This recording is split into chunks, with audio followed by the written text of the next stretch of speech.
ప్రస్తుతానికి అవి కోర్టులో ఇద్దరు కేసు వేసుకోవడం జరిగింది. ఇంకా మనకేం బయటికి రాలేదు కాబట్టి ఎక్కువగా మనం మాట్లాడకూడదు. వస్తాయి. నా ఉద్దేశం ఏంటంటే ఖచ్చితంగా అబ్బాయి తప్పు చేసి ఉండడు. ఒకవేళ లవ్ చేసి ఉండొచ్చు, లేదు ఇది 100% ఇది హనీ ట్రాప్ అని నా ఉద్దేశం. రిజల్ట్ వస్తాయి.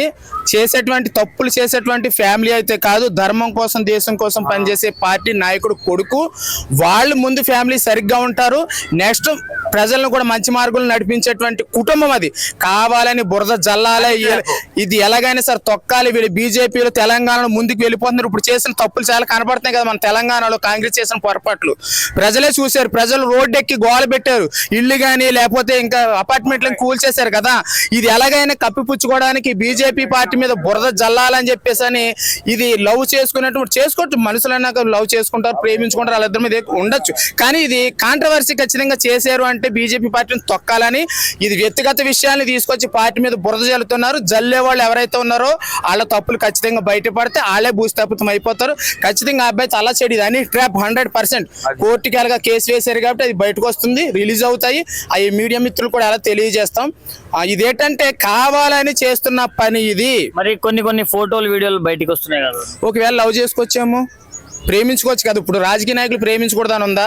ధర్మం కోసం పనిచేసే వాళ్ళు వ్యక్తిగత పెళ్లిళ్ళు చేసుకోకూడదని ఉందా? ఏ పాస్టర్లు పెళ్లి చేసుకోవట్లేదా? ఇమాములు పెళ్లిళ్ళు చేసుకోవట్లేదా? పిల్లలతో ఉండలేదా? ఏ రాజకీయ నాయకులు పెళ్లిళ్ళు చేసుకోకూడదా? లవ్ చేయకూడదా? మరి ఫామ్ హౌస్ లకు కూడా తీసుకెళ్లారు అని ఆరోపణలు కూడా వస్తున్నాయి.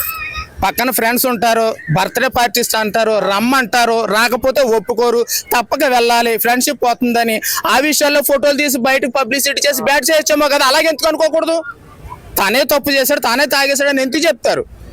ఇప్పుడు మేమే ఉన్నాం, ధర్మం కోసం పనిచేసే వాళ్ళు ఉన్నాం. కొంతమందితో కలుస్తూ ఇలాంటి సత్యాలతో వీళ్ళు కొంచెం మాకు అనుసంధానంగా ఉంటారు. తిన కూడా హిందుత్వం కోసం మాట్లాడతారు అని చెప్పేసి నేను తినతో తిరుగుతున్నాను, ఎక్కడికో వెళ్తున్నా అని చెప్పంటే ఎలా కుదురుతుంది?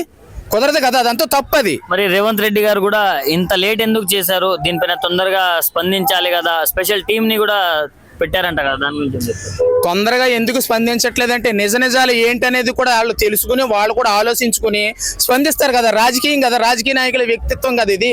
ఇప్పుడు వెంటనే స్పందించేసి నోటుకు వచ్చినట్టు మాట్లాడేసి నోటుకు వచ్చినట్టుగా రాతలు రాసేసి ఇష్టం ఉంది కదా అని కేసులు పెట్టేసి ఎలా పెడితే తర్వాత పరిణామాలు వాళ్ళే చెల్లించాలి, వాళ్ళే భరించాలి. కాబట్టి కొంచెం లేట్ చేసి ఉండొచ్చు.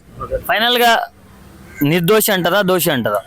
ఫైనల్ గా నిర్దోషి. దోషి అని చెప్పి మేము చెప్పం. ఎందుకంటే ఫ్యామిలీ ఎటువంటిదో, బండి సంజయ్ గారి కుటుంబం ఎటువంటిదో మాకు తెలుసు. ఆయన ఎంత మంచోరో, ఎంత నీతి నిజాయితీగా ఉంటారో మాకు తెలుసు. కాబట్టి మేము 100% నిర్దోషి అని చెప్తాం.